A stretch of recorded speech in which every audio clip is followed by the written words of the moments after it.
श्री स्वामी समर्थ. धैर्य आणि रक्षणाची कथा.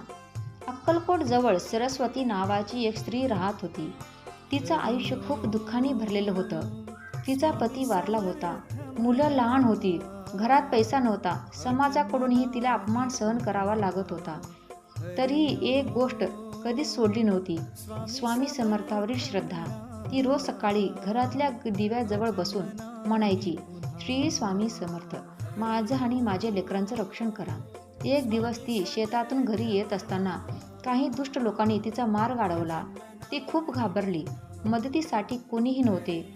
त्या क्षणी तिने डोळे मिटले आणि मनापासून ओरडली, श्री स्वामी समर्थ.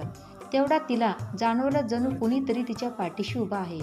ती वळून पाहते तर एक तेजस्वी साधू तिथे उभा होते. त्या दुष्ट लोकांना भीती वाटली आणि ते तिथून पळून गेले. साधू भक्त एवढंच म्हणाले, घाबरू नकोस, मी आहे. पुन्हा पाहते तो साधू तिथे नव्हते. तेव्हा सरस्वतीला कळून चुकले, ते स्वामी समर्थच होते. त्या दिवसापासून तिचं आयुष्य हळूहळू बदलू लागलं. तिला काम मिळाले, मुलं शिकू लागली, घरातली परिस्थिती सुधारू लागली आणि तिला घरात शांतता आली. या कथेचा संदेश, स्त्री कमजोर नसते. देवावर विश्वास ठेवला तर संरक्षण मिळत असतं.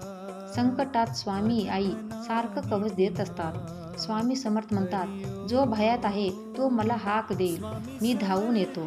श्री स्वामी समर्थ माझ्या सोबत आहेत, मला कुणाची भीती नाही. श्री स्वामी समर्थ.